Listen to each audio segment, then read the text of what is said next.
All right. This is Michael Cook on episode 2 of the podcast series. In this episode, I am not going to be able to have my grandmother with me because, she can't really do everything. But I do have an interesting guest here. Would you like to introduce yourself? Yes. Hello, Michael. I am Barack Obama. Glad to come down to Cincinnati and provide some assistance in your podcast as I stand before you here today. I figured I'd help out today. If you can't figure out, this is not actually Obama. It's Jordan, but I like to call him Obama because Yes. he does pull up a pretty good one. Hey, can you do like the Osama bin Laden one? Yes. Ladies and gentlemen, as I stand here before you today, I've come to you with good news to confirm that Osama bin Laden has been successfully hunted. Ladies and gentlemen, we got him. But yeah, I'm Jordan Willis specifically. I'm a fellow student down here at the OMS. Figured I'd come in, help out with the podcast because I did these myself not too long ago. I know the pains and the processes. It must be fun doing it on your free time, though. I'll say that much. Yeah. No, I mean, honestly, I've been wanting to do the series for a while. A podcasting series. I seen this episode of a grandson and a grandmother doing cool videos. I'm like, I want to do it with my grandma. And I was inspiration. Yeah. But like I said, she's elderly. She can't really do everything. But I could make her do a few things with me. No. Like I said, I do these podcasts on the free time. That's not bad. I definitely went through all 12, maybe 24 of these videos and almost did them all solo. Didn't bother to grab guests for it or anything like that, but I had these things way shorter and way limited where I was doing these for 5 minutes or something? Yeah, I'm aiming for a half an hour to 45 minutes with this. So this is certainly out of your territory. I do want to get 3 people on here eventually. 3 people? Yeah, I have a team of 3, of 3 regulars, but you know how that goes. It's kind of hard to get it sometimes. So, I was complaining about a lack of entertainment last podcast, but then again, my grandmother, being her, went on a tangent about something that I'm not supposed to mention at school. I was like, "Grandma, no." we gotta shave that down. That's a 30-minute podcast now. What are we doing here? I mean, it's not bad. Again, you saying a lack of entertainment. Imagine how I felt. You getting 45 minutes and I did 40 minutes less of that, and I was just rambling off the top of my head about whatever came to mind. Well, honestly, talk about modern media because a lot of people are used to doing short on TikTok stuff or whatever. They're not really too used to doing long broadcasting stuff. And way back in the day, people used to be better at more radio. But I suppose a lot of people lost that. I mean, it's always the whole point where the new thing is I don't like new thing. I like this thing better. Before everybody's like, oh, new thing's okay. Yeah. Before the new thing comes and everybody's like, no, I like new thing better. Huh? Okay, so there's a point where everybody don't like adjusting to new things and change. And there comes a point where everybody gets used to change right before the next thing comes up. And then now it's I like this first thing better. This first new thing. Not the second new thing. New thing better, but new thing not good as newer thing. Oh, okay. So you're talking about people who gets too stuck in far their ways. No, I'm talking about too far into being progressive, which is a fallacy. If it's newer, it's better. I try not to make that logical fallacy. It's similar to tradition. It's if it's traditional, it's better. It's sometimes, but other times it's not so much. I mean, it's your good and your bad. Sometimes you find something you want to stick with for a while, and maybe think about, is it worth changing to the new thing or not? Have you ever heard of the Potter Box method? The what now? Potter box method. The Potter box method? I don't remember the full steps, but it's basically like it really depends on the situation. Is what the moral you apply to it. It's more of a contextual thing. Say I don't know, like in some places you need to be more over all right, I'm going to stay with the older stuff, but other places you need to be like, all right, this is clearly not working. We gotta, just find tradition versus advancement. Yeah, but you know what? I think I might Google that real quick, because I haven't used it ever since like ninth grade English. And Potter box. Well, I can't. I'm not surprised you remember that with a name like that. The Potter box method. It sounds like somebody put some illicit substances in a box and just use whatever strategies involved a box of random assortments. The Potter box method. You could just say that, and there goes Potter box model. That's 20 IQ points right there. Anytime you use that in a sentence, you're smarter right there. Hey, I went from stupid to I'm Albert Einstein. The Potter box method, and you'd be like, what? All right, so I brought it up on Google. It starts off with like a definition. Okay. So basically, you define the issue arising in the situation. And then you go to like values, which is aesthetics, professional stuff, logic, morals, whatever you're into. I don't know, social stuff. I'm not too good at social stuff. Then you go to principles of said thing. You choose it based on, you choose the values based on the areas or issues rising at hand based on the definition. You apply the principles, and then based on the loyalties, you apply that. Play it and be loyal to your decision based on the principles. So basically, you sound like a Minecraft villager. I mean, you thought. Yeah. So basically, give me a like the short run version of that. Then I punch you in the face. That's tradition. At least I hope it's not. Is that part of the Potter box method? No, so the issue is I punch you in the face. Okay? Okay. And the value is you don't like to be punched in the face. So traditionally. Traditionally, unless you get like $1 million to be punched in the face. Then we're up to a negotiation. All right. So typically most people don't like to be punched in the face. So therefore they go to some sort of authority figure. I don't know, like here at school you go to like one lady, or if you're on the streets, you call the police. That guy just punched me in the face. Yeah. That's a value because you value, stability because I like my nose at a 90-degree angle. And they show loyalty to that based on the principle is like things being humble and whatnot. And you call the police and boom, you take care of the situation. You show loyalty to that decision, and you're just good for it. That's the Potter box method. Put to an extreme example. Okay. Yeah. So basically, what I've learned now is that what I've learned right now in this situation is that I could probably get paid to get punched in the face. That's why sports exist. That is not realistic, sir. I mean, it's not realistic because it ain't happened to me. Somebody out there getting paid to get punched in the face. I want a turn. $20 million. I'll start at 10. For each punch, we go up a digit. 1, 10, 100, 1,000. Did I say 10? I don't know. My brain's bleeding right now. I might have forgotten. What number are we on? 1? Okay. 10, 100. Well, I think the lesson of that story is don't get punched in the face. There you go. That's the Potter box method. So, yeah, let me rewrite Wikipedia article so that's what that means. Oh, yeah, I did technically speak an article, didn't I? That's what works. Yeah. But simple enough as it is. All right, restate it. You say what? Restate it. You say reset what? Restate it. Okay, restate the Potter box method? Yeah. Don't get punched in the face? Something about, tradition. Something about tradition. Oh, my gosh. People traditionally don't like getting punched in the face. And if you get punched in the face, tell the police. Potter box method. What the I knew what the Potter box method was a long time ago. Wow. We just call that the law. No, I just used an extreme example. It's an example, though. Yeah.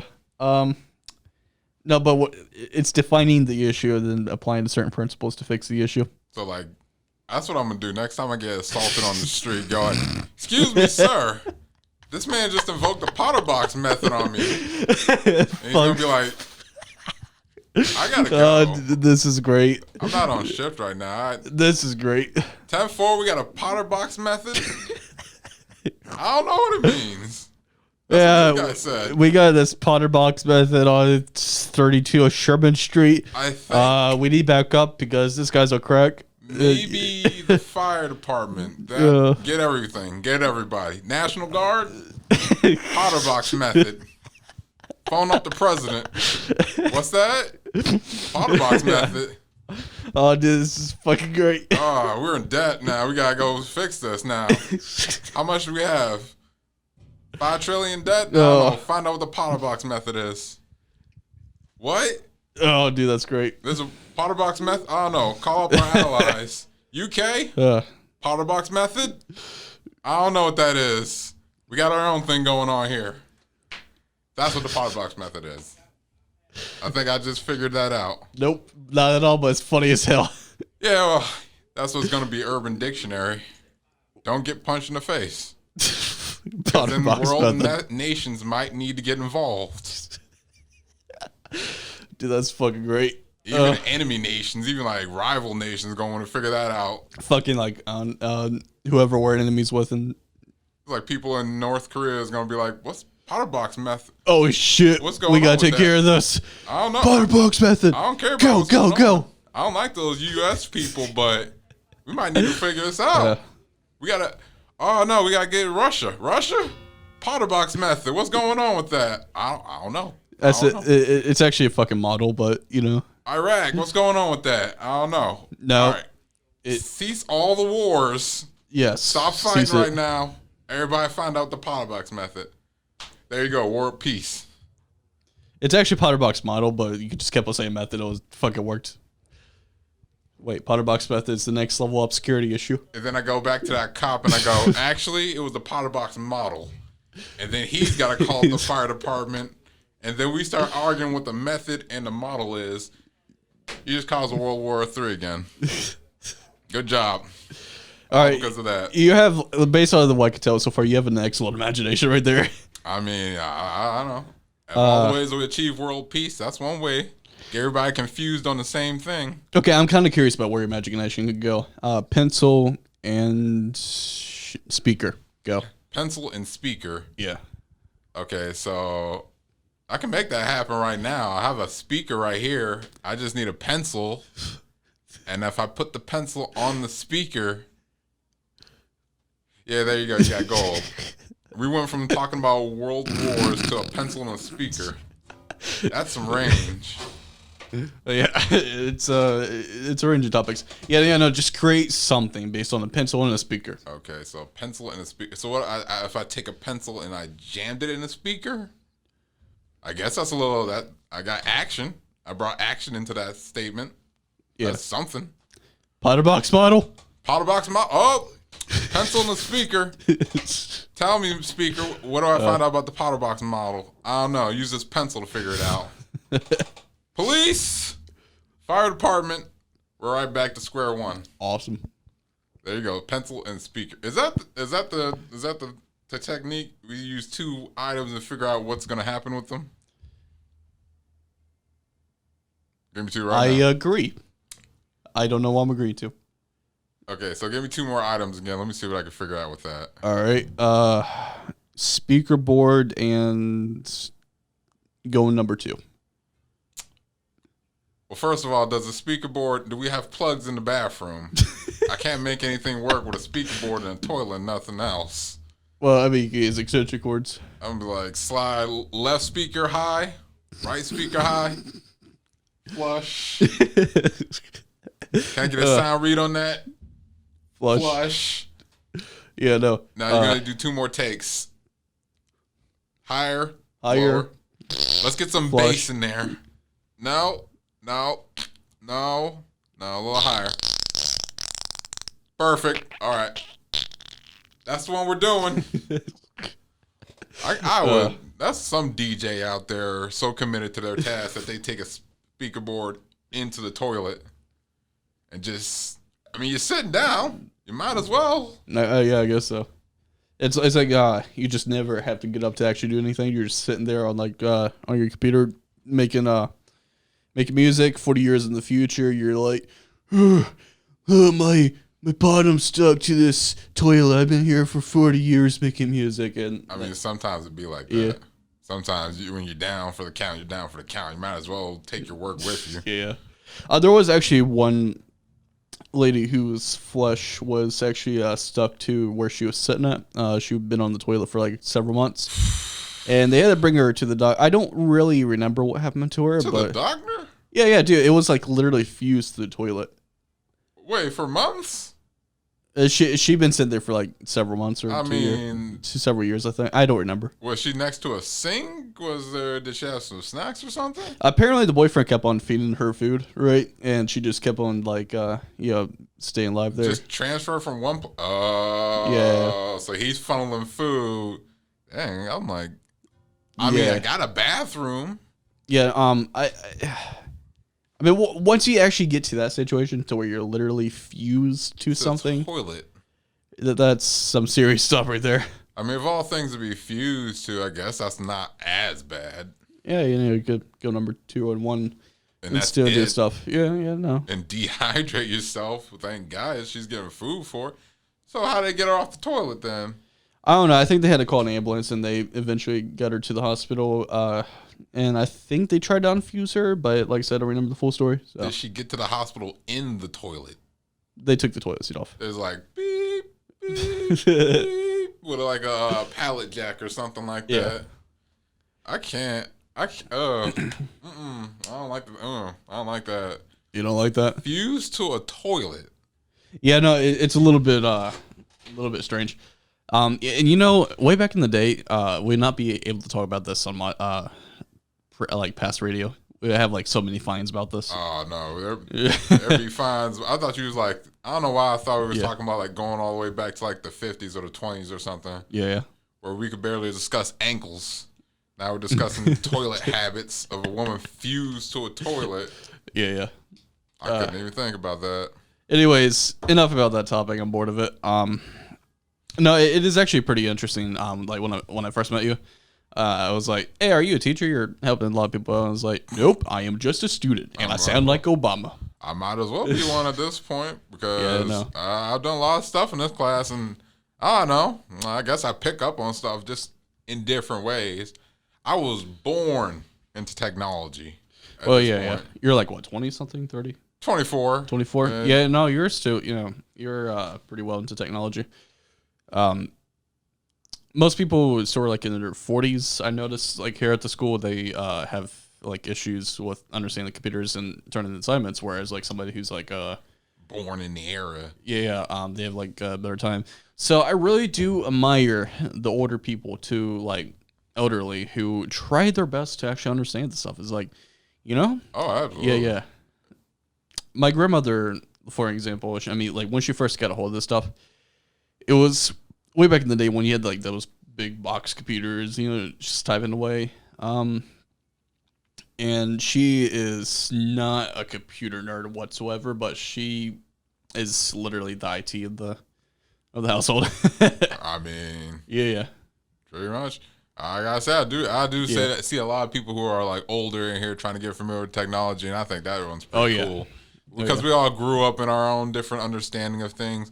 Whatever they grew up with when they were my age, they came to understand. Yeah. So hopefully, when I get to the point where I'm that old, I'm trying to be like the cool uncle that's like, knowing how to use this thing. Like, I can work that laptop. Oh, we're not using laptops anymore?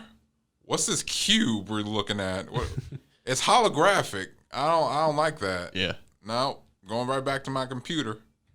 Yeah, honestly, like, so I hope like when I reach like, I don't know, 60, 70, I'm like that type of person where I could like look at the holographic cubes where it shows up like holographic, I don't know, documents you have to look at, whatever. You just hopefully I do understand that. I can't promise I will, but hopefully I do. I mean, as long as you ain't the person that's like, if you had like somebody who brought it in, you tossed it out the window. Yeah. Because I reject tradition. Tradition, keyboards. We do stuff physical. I don't care about this holographic 3D crap. You get that out of here. I just want to like press a button. Could you imagine getting a virus selling like holographic 3D stuff? You said a holographic virus? Yeah, dude, that looks so weird. Oh, like all the pop-ups that are holographic. Pop-ups? Holographic pop-ups. You press a button on this little cube and it just goes like whoop, all right. On your body, and you just like doing 360 motions to press keys. You got pop-ups coming up in the side of the screen, and you just like and it's got to be on VR goggles so you look silly outside doing it. So you're sitting on a park bench. There's this dude with some glasses just doing disco dances up to the sky, and nobody knows what he's doing. Yeah, dude, you look like the crazy Uncle Tom then, or something like that. That's what it looks like. I mean, that's how VR looks right today. Everybody's just got goggles on, and then they're just moving and gesturing wildly. That's why that stuff stays indoors. They're are you having a phone call? Or is that me? Oh, whoops. I guess you accidentally played Pandora or something. I was about to say. Darude Sandstorm. Oh, I haven't heard about that one for a while. Oh, I have constantly. Oh, you like it? I mean, nobody likes it. It's just that they know it and that they're forced to like it. Love it or hate it. That's in my head, red and free. You know, that reminds me of like modern music versus past music, because I listen to a lot of mixture of dubstep and heavy metal. I played dubstep here at the school because it's it's something I could do heavy metal outside the school. And I do that with like a lot of professional places, say like when I used to work at Heidenberg or when I used to work at Gold Star. Mm-hmm. You know, and if it was loud music Heidenberg, it was stupid. Dubstep wait, you said dubstep at a Gold Star? Yeah, well, okay. Like the restaurant? No, like when we was like closing. Oh, I was about to say. I played dubstep at a Gold Star. That sounds like two conflicting images. Yeah, I'm going to get back to the main point I was going to make earlier, but I do have like a side point to make. When I was working for Gold Star, I do remember this one story where we was like closing up with my boss. My boss was also like really into heavy metal. He was an excellent chef. He could like literally make an egg roll out of stuff out of Gold Star. I don't know how he could do it. He could literally make like pizzas like out of stuff. I don't know. He's a pretty intelligent chef, but he was also in heavy metal, right? And towards the end of the day, we was like, you know what? Let's play some heavy metal since we're closing anyway. There's no customers coming in. Why not? So like we literally started blasting it through the entire restaurant. This is like a long time ago. I don't know where he's at now. He could be, I don't know, working for somebody else or doing something else, but we totally forgot that it plays also on the outside. So we're just blasting heavy metal on the inside. Oh. Like we're just jamming out, right? Oh dear. And on the outside, it's just like blasted by. There's like, we forget about it over the weekend, right? We come back one day or we're supposed to be like open. I think we're supposed to be open on the weekend. I don't remember. But it was playing like all the way out throughout the weekend, just blast heavy metal outside. And this is the one, near our college. Oh. So you get like college girls. Dear. It was funny. We came back and was like, oh yeah, it's playing on the outside. Okay, let's fix it. Just without second thoughts, but there was like people walking by like, huh? Wait, what's that? Yeah. You hear that metal music? You guys hear that weird screaming, gargling stuff? What is going on with that? I want in. That's how you attract customers. No. It was pretty interesting. Get some metalheads in there. I like a coney and just start doing the head thing. Well, okay, I could probably do that if I grew up my hair. I mean, I can't do that with mine. It's not going anywhere. It's completely static. Yours is more of like an afro. So. I would have to. Well, I don't know. You could shake an afro if you got enough on there. Q-tip. Just do that. Oh, dude, yeah, that'll be funny to see. Anyways, back to my main point. So, anyways, music from back then to now has changed quite a bit. And you know, screw my main point. Anyways, back to Gold Star. Dude. Dubstep and metal and a Gold Star is just two conflicting energies. something that you'd never hear about, like almost ever. So you've since you're like 25, have you ever had any strange work experiences like that?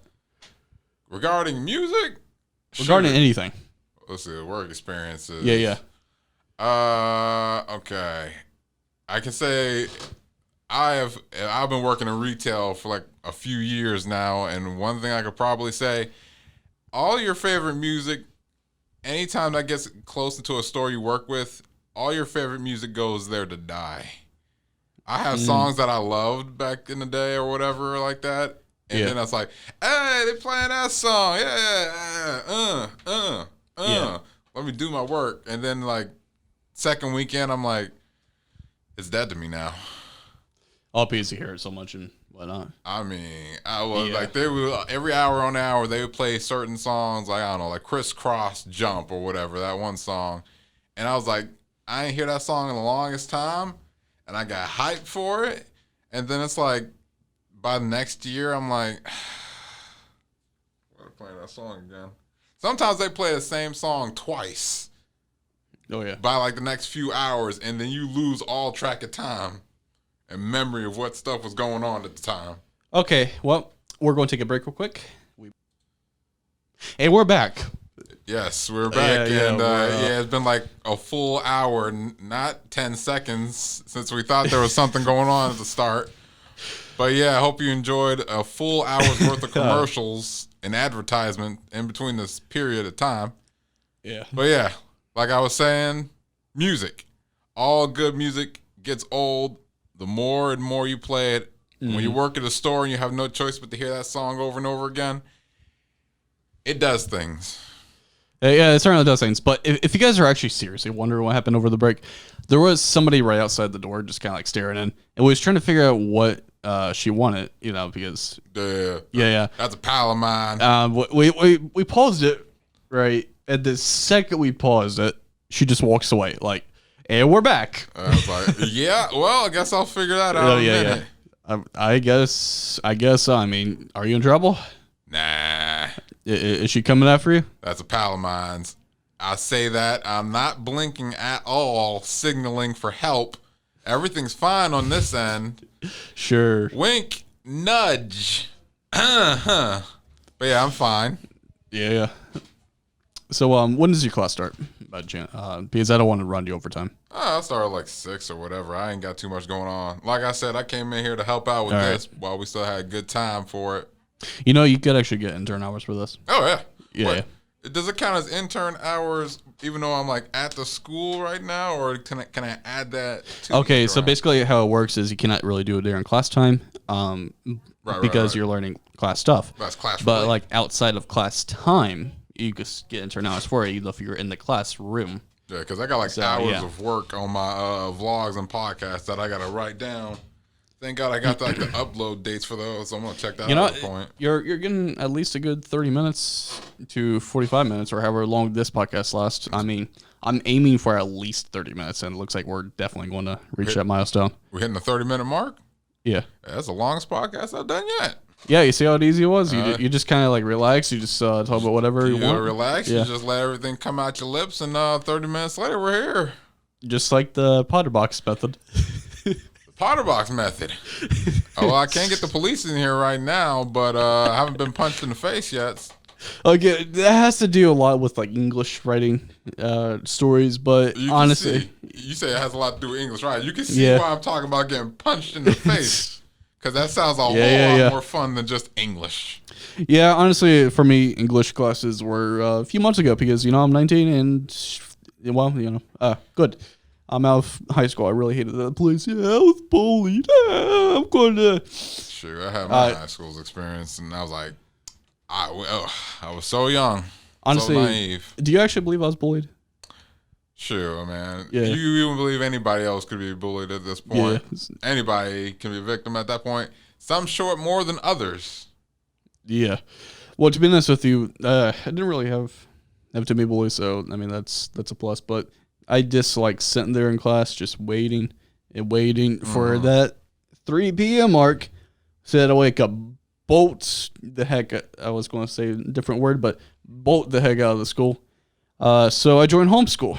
Well, that wasn't any less boring. Actually, I've found out the hard way that's more boring.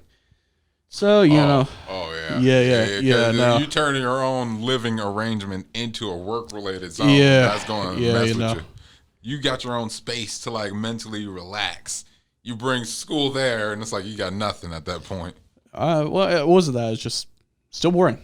Yeah. So, yeah, no. I mean, I got like a mom that works from home, and she like gets bored just looking at the same thing from time to time, so she gets out every now and again. So yeah, having work or school in your own home could be just, a little dull sometimes. Yeah. Honestly, it's like, all right, tired of seeing the same four walls, better get out. It's pretty much, it could sound like solitary confinement to an extent. Oh yeah. I ain't know if I never like experienced it. I'm sure other people has, but yeah. Solitary confinement. I couldn't even imagine that. Like, I could probably get in there for like about 5 minutes tops, 10 maybe. Yeah. And then I'll probably be okay. And then I'll be like, it's been an hour. Get me out of here. And then it'll be like, sir, it's been like 30 seconds. Actually, there was a study done that solitary confinement does not actually help out the inmates. It makes them more violent. Yeah, it makes them more violent, apparently. Yeah, when you're sitting in there and you're alone with your thoughts in a padded room with nothing in it, that does tend to play with your head a little bit. And the passage of time is so weird because you don't know where you are or how long you've been there. There was like a dude who was like out at sea who thought he'd been in there for like an hour or two. It turns out he was there for weeks before they found him and rescued him. You thought it was there for an hour? He thought he was in there for like way less than how he actually was there. He thought he was in there for like 2 days or something like that. Oh, okay. And it was like a week or two before they found him. Yeah, no, there was like another solitary study where there was like testing people's idea of time. So they basically put them in a room where there was like no sense that circadian rhythm could like be triggered or whatever. And there was like no like lights on, lights off. It was just like all constant. Of course, they give them books and food so they they don't die. But they tested their sense of time. Their sense of time at first was accurate. It then became a little off, then became a lot off, and then just kept on spiraling, just more and more off. One person thought she was in solitary just, I don't know, a few weeks out of like quite a few months. Well, she got pulled out of it. And yeah, another guy, right, did a similar study. He thought he'd been in there for like 3 days when it was only like first or second day. Oh. Yeah. That's I'd rather be wrong about how long it's been than how long it hasn't been. I guess so. But anyways, it's solitary confinement really messes with your sense of time, and it really messes with people's mental stuff. Oh yeah, I mean the mind is a complex thing. We understand our own bodies and minds as far as we know so far until the next thing comes along and shakes up the whole meta of what we know about how our minds work. But what we know so far, you sit somebody in a box like that for long enough and the mind starts finding ways to just eat itself instead of find knowledge in something. Curiosity. Find knowledge in something, along with something else and whatever comes next. As with other stuff. Doesn't sound glib at all. That thing he said. That thing. And the other thing. But yeah, when you got nothing else, we as a human race are bound towards curiosity and trying to figure out what is this, what's that. And if you're sitting in a room that has nothing going on, no passage of time, you just start losing it. I couldn't. I'd snap in like a minute or 5. I couldn't even. I'll snap in about 45 seconds. 45 seconds. Yeah, that's anybody who's anywhere near solitary confinement has that as an option. No doubt. You just come by the room like, hey, open that up. Can I get in there? Can I try that out? Yeah, give me the key. Yeah, let me check this out.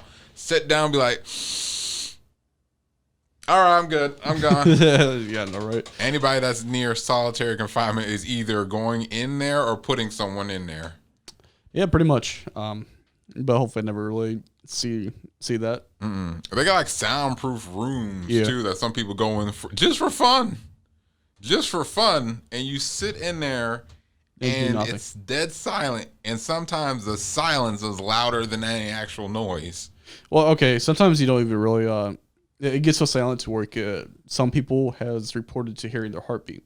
Oh yeah, It's pretty interesting. They have like this world's most silent room. I don't remember where it's located or what the actual name is, but one person went in there kind of curious about like what would happen, and he reported that he could hear his heart going, doosh doosh whatever.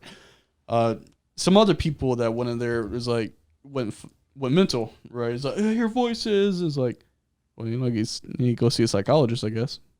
But no, there was traditionally, yeah. that's a red flag for sure. Yeah, no, but apparently what happens is the brain starts to make up its own stimulation Yep. due to a lack of stimulation. Because it's like your stomach, right? When you don't have enough to eat for a long time, your stomach just starts basically eating itself. Yeah. Your mind works the same way. If your mind can't do anything, it's going to try to find something to work against.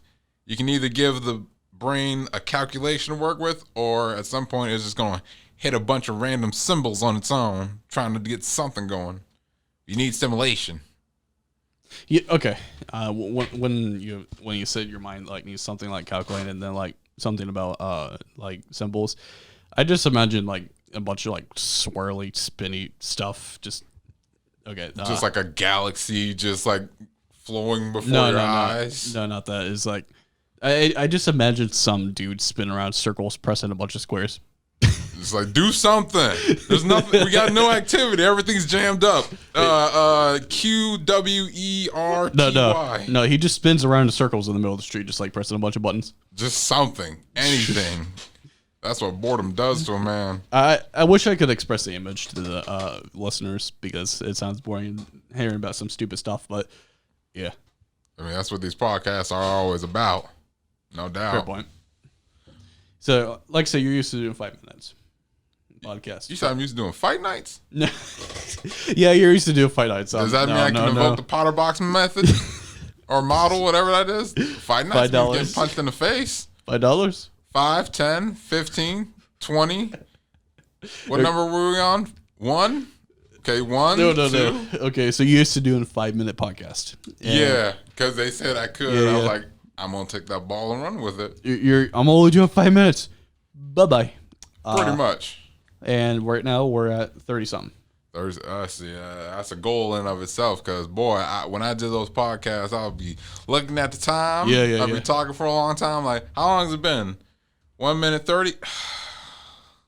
How long has it been? It's been 30 seconds. Well, dang. Well, it's a lot easier when you got somebody else to bounce ideas off with and don't write a script like I didn't. I mean, like the entire point of these podcasts is, like I said, to have it sort of freestyle. Stream of consciousness. Like I said in the previous thing. Although I do have like a bit of a list here, but yeah, you got some ideas. Something like jog things together again. That's good. I did none of that. I would go in with an idea, get the idea out in 30 seconds, and just die for the other 4 minute 30. Yeah, it's like I don't know. I could come up with like ideas pretty quickly, but they're typically pretty dumb. Yeah, I'm not So good anyways, at improvise. I will give an example. Okay, hit me. And by the way, this is a total little bull because it never happened, and you see why. All right. Okay, So anyways, I woke up one day and I was like, you know what? I really want to break through the glass. So I came to school and I started breaking through glass and I started surfing on a bunch of keyboards as if I am the master computer surfer. And then afterwards, there was like, you know what? You're really good at computer surfing. Well, just come with me. Maybe you're good at couch surfing. So I tested it out, and yes, I am good at couch surfing. And I started surfing on the beach with a bunch of cows. It's you see how like mad that sounds. Okay, I was about to say, is this the story, or were you just telling me about your day in general? I was about to say, I was like, he lives an interesting life. No, just think about it. Surfing in the middle of the ocean on cows. Sounds like an average Tuesday to me. At least. Sounds like somebody has taken something by accident Sounds like somebody Yeah. might have been in solitary confinement after the Potterbox method was invoked on them recently. That's what that sounds like. I mean, like, honestly, think about it. Breaking through glass, so they become a keyboard surfer, then a couch surfer, then a cow surfer in the middle of the ocean. Yeah, I like to see that whole mental image is like a thought bubble, and then the thought bubble goes down and shows a person on the ground tripping hard on some rather unfortunate substances. That's what that is. But a true story that is kind of strange, right? What, the cows surfing? No, it has nothing to do with cow surfing. Although it's something equally as strange, but an actual true story. True. I had a voice crack there for a second. But anyways, That was a whole earthquake. That wasn't just a crack. The ground parted ways on that one. So anyways, my mother was wanting a girl. My father was wanting a boy. You know, saying girl, girl, girl, boy, boy, boy, whatever. But since my mother was pregnant with me, it's like, all right, she was one thing. And the first known image of me, right, after they figured out who I was, right, the first known image of me during the ultrasound, they was looking at it, and I was like, oh, it's a boy, right? Mm-hmm. They looked up, and they see on my face with my hand next to my face, giving them the middle finger. That was the first known image of me. I've been, you know what? If that was my son, I've been like, okay, 18th birthday, we resuming this, but for now, you're my little guy. Come that 18th birthday, we squaring up. Hey man, I didn't know. I mean, I was just trying to flick somebody off. I mean, although I don't remember it, but that's a rebel at heart right there. Yeah, no. But that's the first known image of me. That's solid. You? That is. I wish I could have said I started out with that. The guy that started off his life with, no matter what you do in your life, they will find some way to provide context with that one event. Yeah, with the one event, it's like a meme. It's like, well, you're pissed off already and you haven't been born yet. Could you imagine the first minute of your life is dedicated to a meme? There are babies out there who's going to find out about their pasts at some point. Yeah. And again, we didn't have memes back in like the 80s or whatever. Because the internet wasn't a thing at the time. They'd have to put that stuff in newspaper or something. Could you imagine Keyboard Cat on a newspaper entry and nowhere else to go but that? Oh, you know what? Go for it. I got an idea. I had a thought, and I want to switch into this idea. Okay, so let's say you're being murdered. Okay, sure. Stay with me. Sure. I'm sure he's going somewhere. What's the last thing you think you could say to somebody right before they kill you to get the most proper effect? Like, what's your last word you think could throw them off their game? I don't really want to say it because it's not school appropriate. Okay, well, I got one for you that's probably PG-13 if you're looking to avoid the 18+ rating. If somebody were to kill you, the last thing you want to get out is the words, "You fool, I was holding them back this whole time." You hit them with the plot twist. I thought about this. You see movies and stuff where somebody kills a bad guy and they say, "Oh, you're making a mistake. I was holding them back." If you get killed, tell them that, and you make them paranoid for the rest of their life. Because then you're gonna be like, he was holding them back. Wait, what? What did I do? Yeah. Spend the rest of the time throwing them off their game. That's a power move. Oh yeah, I guess so. I see that, but what I was thinking was a little bit more not school appropriate. So I'm trying to keep this channel as general as possible. But my grandmother in the first one liked to talk about something else. So Did she?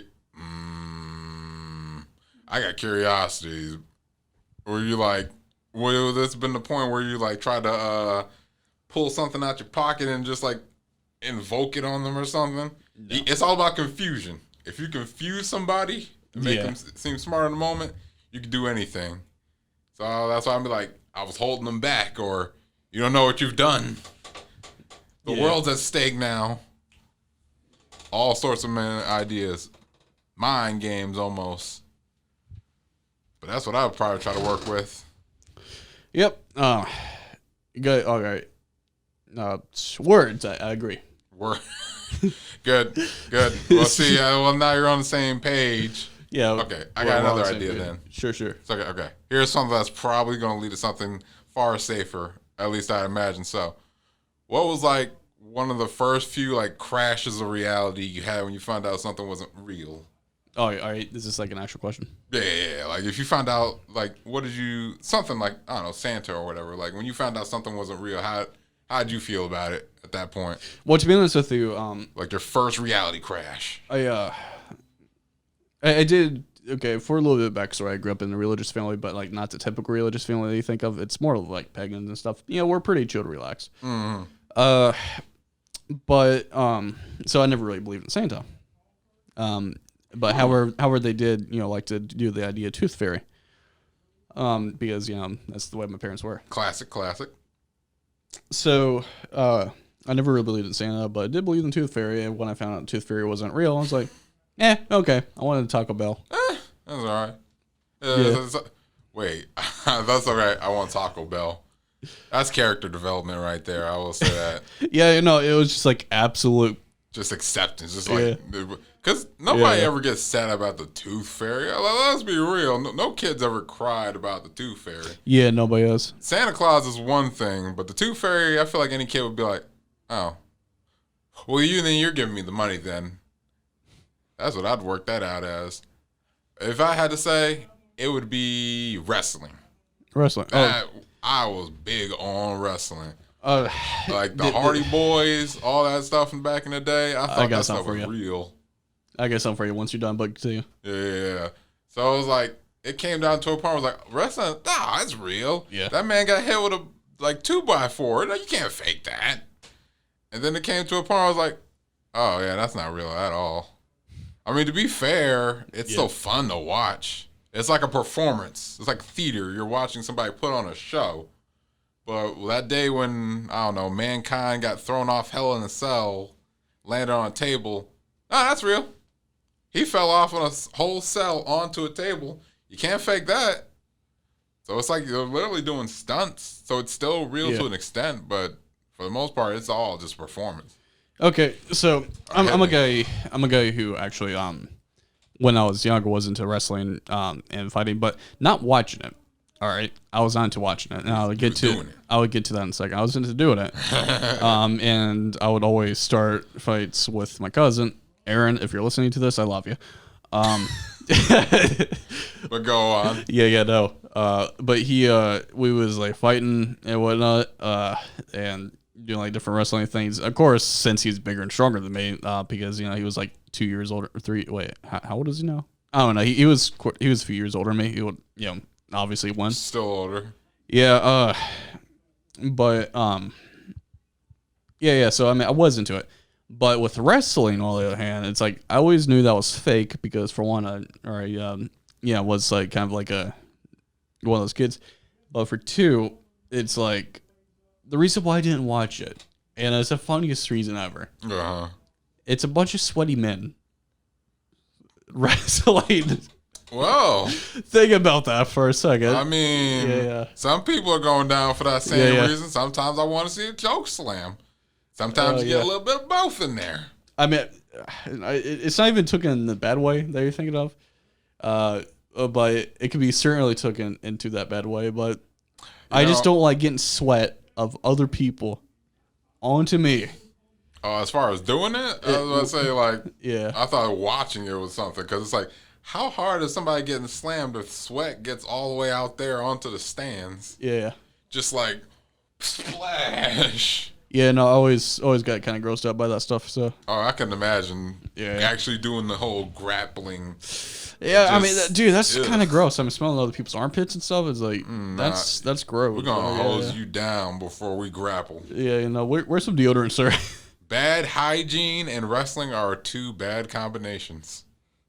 That gave me a tap out on the spot. Yeah. Hey, you know, football is just one giant game of egg toss. I mean, I guess it is, but all it is like one tackle, and you're supposed to get off at that point.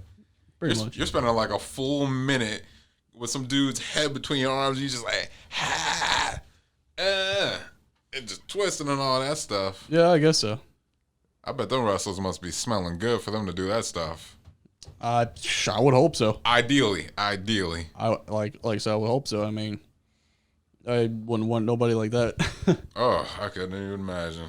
I couldn't even have experience with wrestling. I used to get like do a little some sessions, some sparring sessions with a family of mine. Had a brother. We'd often mess around, play a little bit, try to throw each other down on something like that. Cause it's all about it's about power. Yeah. You gotta establish dominance amongst the circles. I guess so. It's important to do that. It's not really that hard to establish dominance, but keep it on the other hand, that's a different story. That's it. You gotta constantly do that. I mean, and dominance. You just gotta, show who's boss, By the next time I want to get on that Xbox, we gonna throw for it. Sure enough, I will judo slam you, and then we will continue being family. Yeah, I suppose so. Anyways, and we are taking a break for our second break. I'll see you all in a longer period of time than last time. Right. And we're back. It has been 20 years into the future, and Skynet took over. We are now recording from the bunker. There are explosions going on outside, but we have soundproofing, so that's it.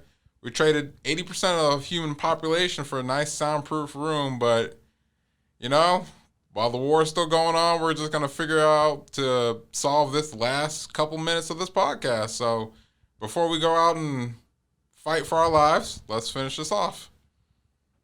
Okay, Obama. All right, Anyways, this is Euros Michael Cook, and the guest here today is that one person that I like to call Obama, but his real name is Jordan Willis, also known as President Obama. And I will see you all in the next podcast. As I stand here before you today, thank you and good night. And see ya.